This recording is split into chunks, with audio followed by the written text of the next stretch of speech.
जय हिंद। दोस्तों, आपने अक्सर देखा होगा कि आपके हर एक कॉम्पिटिटिव एग्जाम में मैथ्स के एक फिक्स पैटर्न के एक फिक्स टाइप के प्रश्न पूछे जाते हैं। आज हम लोग उन्हीं प्रश्नों को करने वाले हैं और अच्छे से इनका कॉन्सेप्ट सीखेंगे, तो पूरे वीडियो में शुरू से अंत तक बने रहिएगा।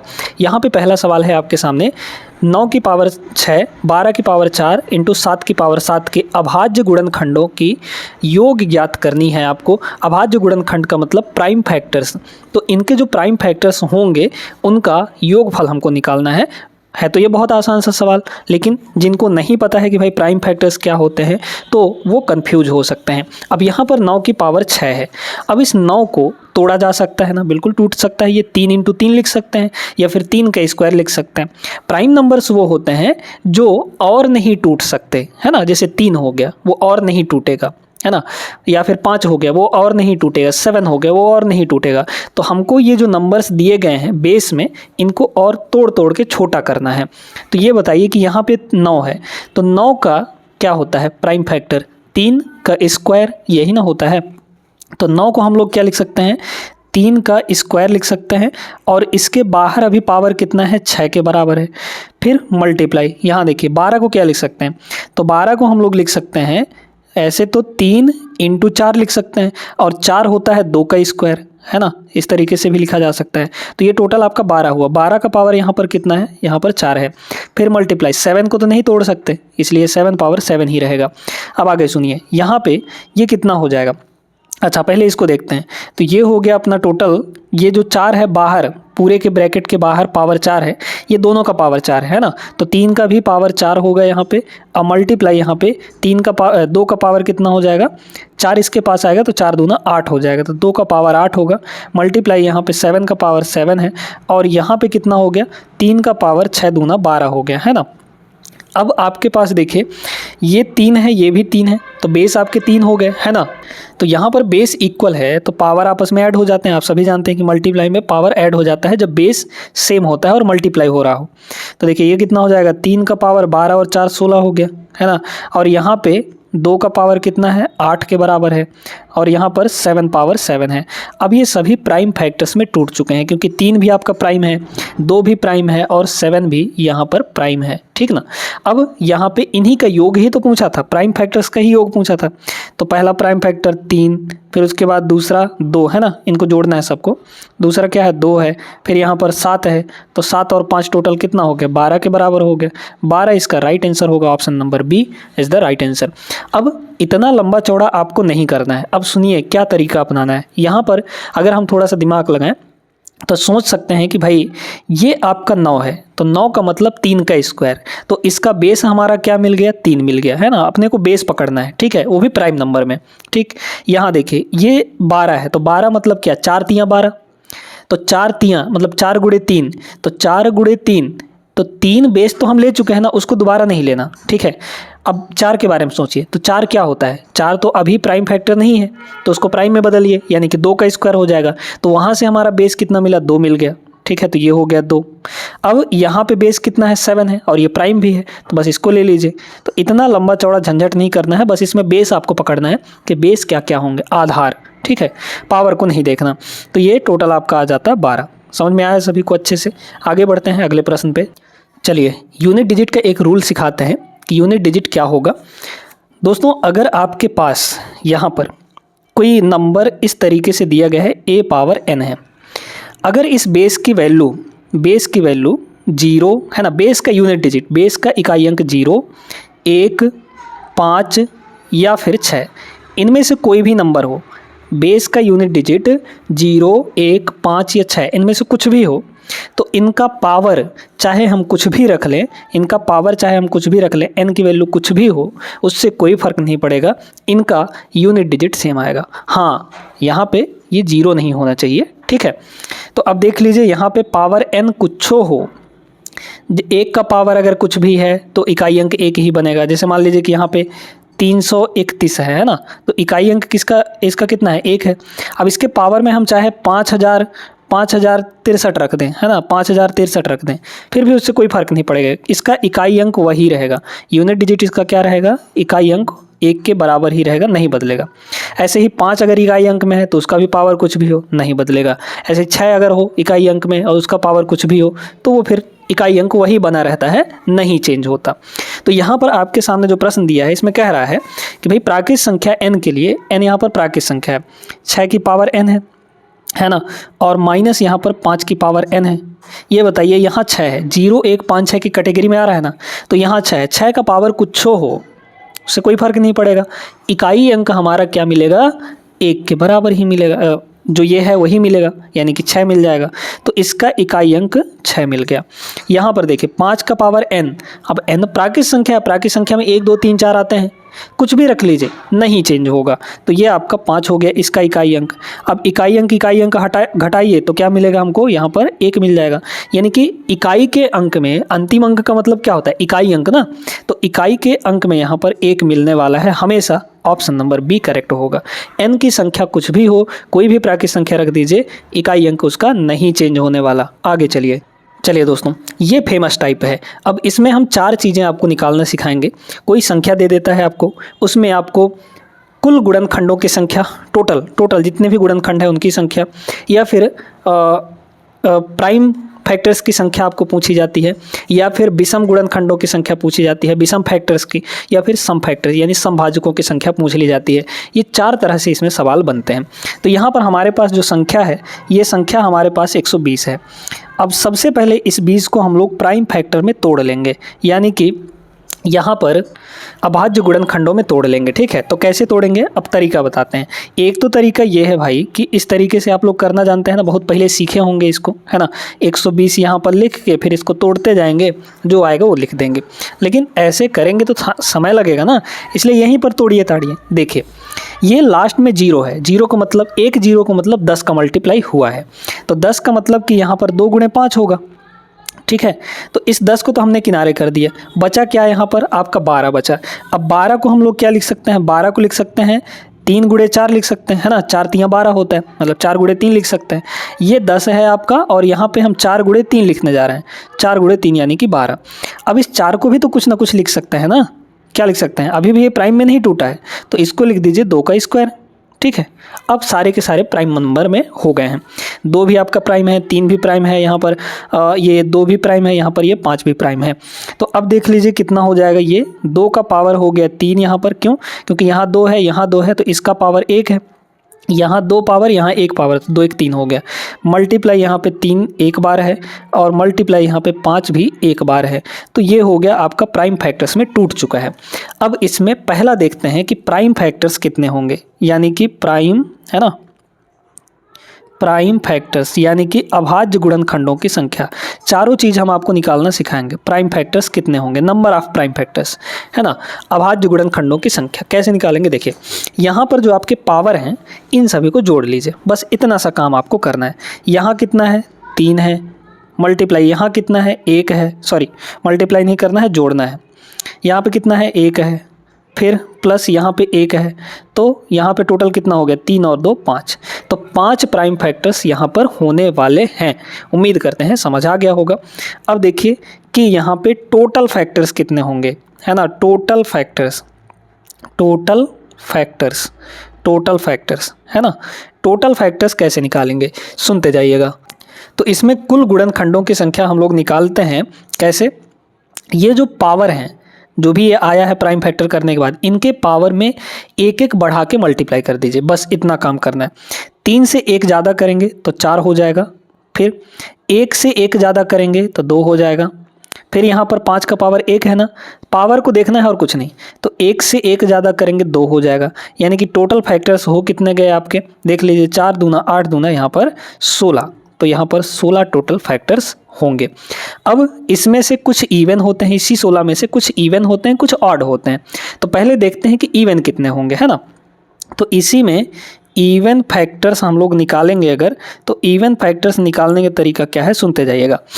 जो इवन है, जो इवन वाला है, इवन इसमें कौन है बताइए, 2 है कि 3 है कि 5 है, 2 है ना। तो जो इवन होगा यानी कि 2, उसका पावर जो है वही लेंगे, उसमें कुछ छेड़खानी नहीं करेंगे, ना उसमें बढ़ाएंगे ना घटाएंगे। तो 2 का पावर कितना है, 3 है, तो यहाँ पर 3 ले लीजिए। फिर बाकी जो बचे हैं उनको एक एक बढ़ा लीजिए। तो यहाँ पर एक में एक बढ़ाएंगे 2 और यहाँ पर एक में एक बढ़ाएंगे, ये हो जाएगा 2। तो कितना आ गया टोटल का टोटल, 3 दूना 6 दूना यहाँ पर 12 हो गया। अब ये बताइए यहाँ पर अगर हम आपसे पूछें कि भाई टोटल फैक्टर्स 16 थे जिसमें से इवन फैक्टर्स 12 हैं, तो ऑड फैक्टर्स कितने होंगे? साफ साफ दिख रहा है कि 16 - 12 यानी कि 4 ऑड फैक्टर्स होंगे। लेकिन अगर ऐसे नहीं निकालना चाहते हैं तो एक और तरीका है ऑड फैक्टर्स निकालने का, है ना। ऑड फैक्टर्स निकालने का कैसे, सुनते जाइएगा। ऑड फैक्टर्स आप लोग निकाल सकते हैं। ये जो अब ऑड निकाल रहे हैं तो हम इवन वाले को छोड़ देंगे, है ना। जो 2 है उसको देखना ही नहीं है, आपको 2 के साइड देखना ही नहीं है। बाकी जो बच रहा है उसमें एक पावर में एक एक बढ़ा के और मल्टीप्लाई कर लीजिए। एक में एक बढ़ाएंगे 2 हो जाएगा, फिर यहाँ पर एक में एक बढ़ाएंगे 2 हो जाएगा, तो 2 × 2 यानी कि टोटल आपका 4 हो गया। तो आप देख सकते हैं कि हम यहाँ से भी निकाल सकते हैं कि 16 - 12 करेंगे तो 4 आएगा, या फिर ऐसे इस तरीके से हम जो बताए हैं कि भाई ऑड फैक्टर्स निकालते समय 2 के पावर को देखना ही नहीं, लेना ही नहीं, छोड़ देना है उसको, ठीक है। लेकिन जब इवन फैक्टर्स निकाल रहे होंगे, अभी सवाल आएंगे इवन फैक्टर निकालने वाले और आपके यहाँ पर ऑड फैक्टर्स निकालने वाले, तो वहाँ पे आपको अच्छे से क्लियर हो जाएगा, है ना। चलिए, तो इसमें क्या पूछा था आपको, विषम और सम। तो विषम कितने हैं 4 और सम कितने हैं यहाँ पे 12, तो 4 और 12 हो जाएंगे, ऑप्शन नंबर सी होगा। 12 4 मत कह दीजिएगा, क्योंकि जो सीक्वेंस पूछा है पहले विषम पूछा है, तो पहले विषम देखेंगे। तो विषम कितने हैं 4 हैं, फिर सम पूछा है तो सम कितने हैं 12 हैं यहाँ पे। क्लियर है। तो 4 चीज़ें हमने इसमें आपको समझा दिया। इस टाइप के सवाल अब आपसे बन जाएंगे। देखिए दोस्तों, अब इस सवाल का सबसे शॉर्ट मेथड हम आपको बताने वाले हैं। सबसे शॉर्ट मेथड, यदि 2 के 5 क्रमागत गुणजों का दिया गया है कि यहाँ पर 660 है योग, टोटल योग 660 है, तो उनमें से सबसे बड़ी संख्या क्या होगी? आपको x मानने की ज़रूरत बिल्कुल भी नहीं है। यहाँ पर क्रमागत जब भी आ जाए तो क्रमागत वाले सवालों को आप डायरेक्ट बना सकते हैं। 2 के 5 क्रमागत गुणज, गुणज का मतलब होता है मल्टीपल। जैसे 2 का मल्टीपल क्या क्या होगा, 2 होगा, फिर 2 दूना 4 होगा, 6 होगा, 8 होगा, 10 होगा, 12 होगा, 14 होगा, ये गुणज हैं, है ना। ऐसे ही हमको 5 ठो क्रमागत लेना है और उनका योग 660 होना चाहिए। क्रमागत का मतलब लगातार, कंटिन्यूअस, ठीक है। जैसे 2 हो गया, 4 हो गया, 6 हो गया, 8 हो गया, 10 हो गया, इस तरीके से 5 ठो, है ना। अब वो 5 ठो कौन कौन से होंगे, उनमें से सबसे बड़ी वाली कौन सी होगी, ये आपको निकालना है। सुनते जाइए। कितने क्रमागत बोले हैं? 5 क्रमागत। तो जितने क्रमागत बोले यहाँ पर आप उतने लाइन बना लीजिए, उतने जगह बना लीजिए, है ना। तो 3 4 और 5 जगह हो गया। इन सभी का टोटल दिया कितना है? 660 के बराबर। तो यहाँ पर हो गया 660, ठीक है। ध्यान देते रहिएगा कैसे कर रहे हैं। अब इस 660 को जितने क्रमागत बोला है, जितने नंबर हैं उससे डिवाइड कर दीजिए। तो 660 को हम लोग 5 से, है ना, 660 है यहाँ पर, ठीक है। यहाँ पर आपका 660 है। 660 को किससे डिवाइड कर देंगे? 5 से अपन डिवाइड कर देंगे। 5 से डिवाइड करते ही ये कितना हो जाएगा? तो 5 × 5, ठीक है। तो 13 × 5 = 65, एक बचा, फिर 5 दूना 10 हो जाएगा, यानी 132 आ गया। तो यहाँ पर 132 आ गया ना। अब 132 ये जो भी आएगा ये आपका एग्जैक्टली बीच वाला नंबर होना चाहिए, ठीक है। एग्जैक्टली बीच वाला नंबर होना चाहिए। तो 132 कहाँ रहेगा? आपके इस बीच में रहने वाला है। आपको क्या पूछा है? हाँ, एक कंडीशन और ध्यान रखना है कि जो ये बोला है उसके हिसाब से ये नंबर आ रहा है, उस कंडीशन को सेटिस्फाई कर रहा है या नहीं। जैसे इसमें बोला है 2 के 5 क्रमागत गुणज, तो 2 का गुणज होना चाहिए वो, है ना। वो नंबर 2 का गुणज होना चाहिए। 2 का गुणज होने का मतलब है कि 2 से कटने वाला नंबर होना चाहिए, 2 का कोई मल्टीपल होना चाहिए। तो क्या ये 2 से कटेगा? बिल्कुल कट जाएगा, क्योंकि लास्ट में 2 है ना, तो कट जाएगा। अब आपको देखना है कि यहाँ पर सबसे बड़ी संख्या पूछी है। बड़ी संख्या आगे ना मिलेगी कि क्या पीछे मिलेगी? नहीं ना, आगे मिलेगी। तो आगे देखिए, 132 के बाद अगला नंबर कौन होगा? 2 का गुणज 134 होगा, ठीक है। इसके बाद अगला नंबर क्या होगा? 136 होगा, है ना। इससे पहले अगर पूछा जाता तो इससे पहले 130 हो जाता, फिर इससे भी पहले 128 हो जाता। समझ में आ गया बात यहाँ पर? तो आपको इन सभी में सबसे बड़ी संख्या पूछी गई है। सबसे बड़ी संख्या कौन सी है यहाँ पर? 136 है। ऑप्शन डी करेक्ट हो जाएगा। सबसे आसान मेथड है इस सवाल को लगाने का। एक्स मान के करेंगे तो बहुत लंबा चौड़ा जाएगा, जोड़ना पड़ेगा, फिर घटाना पड़ेगा, फिर डिवाइड करना पड़ेगा, इस तरीके से आपको करना पड़ेगा, है ना। तो वो तरीका नहीं लगाना है। जब भी क्रमागत का योग पूछा जाए तो आप यही तरीका लगाइएगा, बेस्ट है। देखिएगा अब इसमें सम गुणनखंड पूछा है, जो सवाल हमने 120 वाला करवाया था उसी टाइप का है, लेकिन इसमें क्या है कि पहले से ही आपको प्राइम फैक्टर्स में तोड़ के दे दिया है, तो वो झंझट हमारा खत्म हो गया कि प्राइम फैक्टर में कैसे टूटेगा। तो यहाँ पर बस 2 की पावर 7 है, 3 का पावर 4 है। हाँ, ये चीज़ देख लेना है कि सारे के सारे बेस आपके प्राइम नंबर में होने चाहिए, ठीक है। 5 का पावर 3, यहाँ पे 7 का पावर 1 है ना, कुछ नहीं है पावर, मतलब एक है, एक बार है। तो अब क्या करिए, आपको क्या निकालना है, वो गुणनखंड जो सम है, यानी इवन फैक्टर्स निकालना है। तो नंबर ऑफ इवन फैक्टर्स कैसे निकालेंगे, बस निकाल लीजिए। यहाँ पर इवन फैक्टर्स में हमने आपको क्या बताया था कि जो 2 का पावर है उसको एज इट इज़ रखना है। तो 2 का पावर कितना है, 7 है, तो 7 को ऐसे ही रखना है। बाकी सभी के पावर में एक एक बढ़ा के और मल्टीप्लाई कर लीजिए। 4 से 1 बढ़ाएंगे तो 5 हो जाएगा। फिर यहाँ पे 3 है पावर ना, तो 3 में 1 बढ़ाएंगे 4 हो जाएगा। फिर यहाँ पावर 1 है तो 1 में 1 बढ़ाएंगे 2 हो जाएगा। बस इन सभी का मल्टीप्लाई कर लेना है, आपका आंसर आ जाएगा। देख लीजिए कैसे, 7 चौके 28 और 5 दूना 10, तो 28 और 10 यानी 280। तो 280 इसमें ऑड फैक्टर्स होने वाले हैं, ऑप्शन बी करेक्ट होगा। अगर इवन फैक्टर्स होंगे इतने, है ना। ऑड फैक्टर्स पूछता तो हम इसको छोड़ देते, बाकी जो पावर है उनमें एक एक बढ़ा के मल्टीप्लाई कर लेते। बाकी में एक एक बढ़ा के मल्टीप्लाई करेंगे तो ऑड फैक्टर्स कितने बनेंगे बताइए। ऑड फैक्टर्स यहाँ पर 4 में 1 बढ़ाएंगे हो जाएगा 5, फिर यहाँ पर 3 में 1 बढ़ाएंगे हो जाएगा 2, है ना, 4 हो जाएगा, है ना। 3 में 1 बढ़ाएंगे तो 4 हो जाएगा। फिर यहाँ पर 1 में 1 बढ़ाएंगे तो 2 हो जाएगा। मतलब आपका, तो इसमें 40 ऑड फैक्टर्स होने वाले हैं हमारे। उम्मीद करते हैं वैसे सवाल आपसे बन जाएंगे और जल्दी बन जाएंगे, इनकी प्रैक्टिस कर लीजिएगा, ठीक ना। अगला सवाल देखिएगा, ये इकाई अंक वाला सवाल है, यानी यूनिट डिजिट वाला सवाल। अब सुनिएगा 4 का रूल क्या कहता है, कैसे होता है चीज़ें।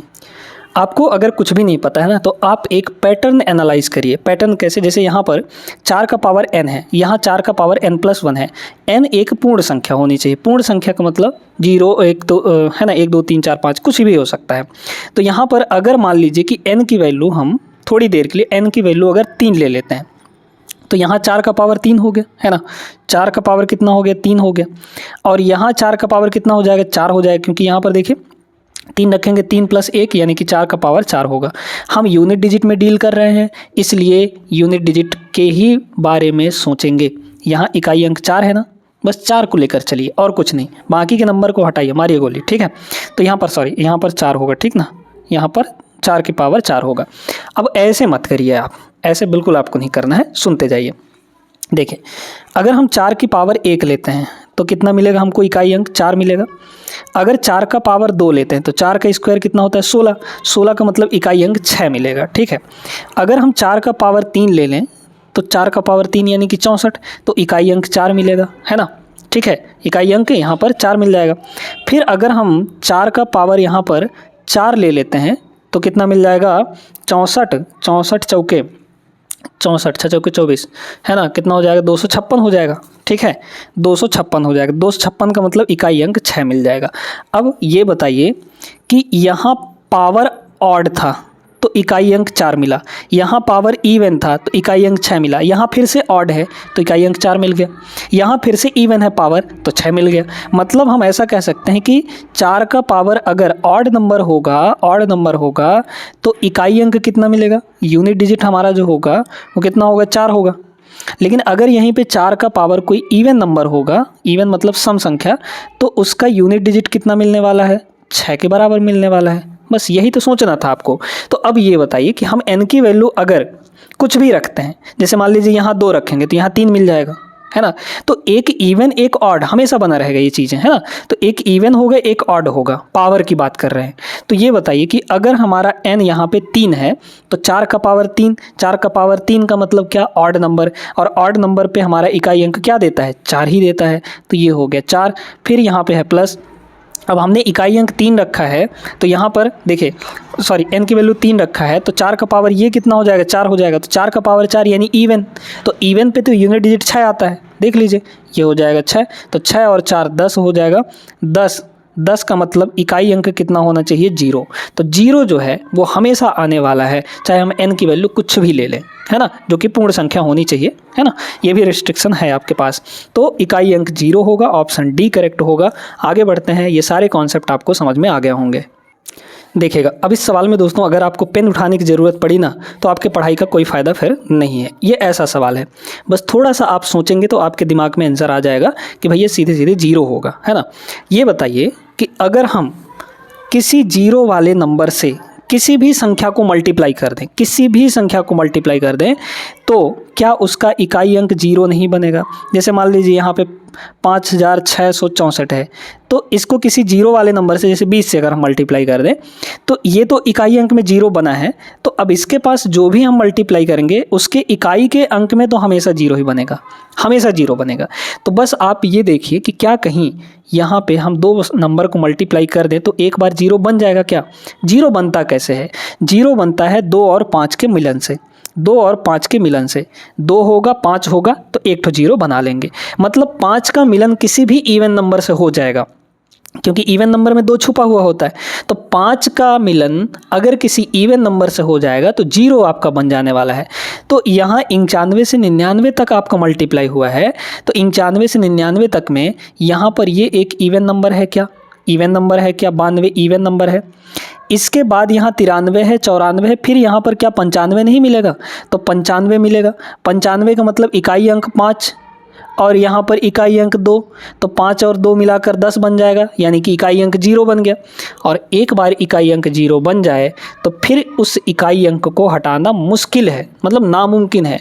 मल्टीप्लाई चाहे किससे भी कर लीजिए वो 0 इकाई अंक से हटेगा ही नहीं। तो एक बार इकाई अंक 0 बन गया, मतलब हम चाहे इसमें कुछ भी गुणा करते रह जाएं उसका इकाई अंक 0 ही रहेगा, मतलब ऑप्शन नंबर डी करेक्ट हो जाएगा। समझ में आई बात, ये सोचना था आपको, ठीक ना। इस सवाल को देखिए, ये गुणनखंड वाला सवाल है जो हमने आपको करवाया था। इसमें गुणनखंडों की टोटल संख्या आपको निकालनी है। टोटल संख्या कैसे निकलेगी सुनते जाइए। यहाँ पर 42 है, 42 को हम लोग क्या लिख सकते हैं, 6 सत्ते 42, 42 100 है ना, तो 100 को अभी किनारे रखिए, ठीक है। तो 42 को क्या लिख सकते हैं, 6 गुणे 7 लिख सकते हैं, और 6 होता है 2 गुणे 3, तो 2 गुणे 3 इंटू यहाँ पर 7 हो गया, तो ये 42 बन गया।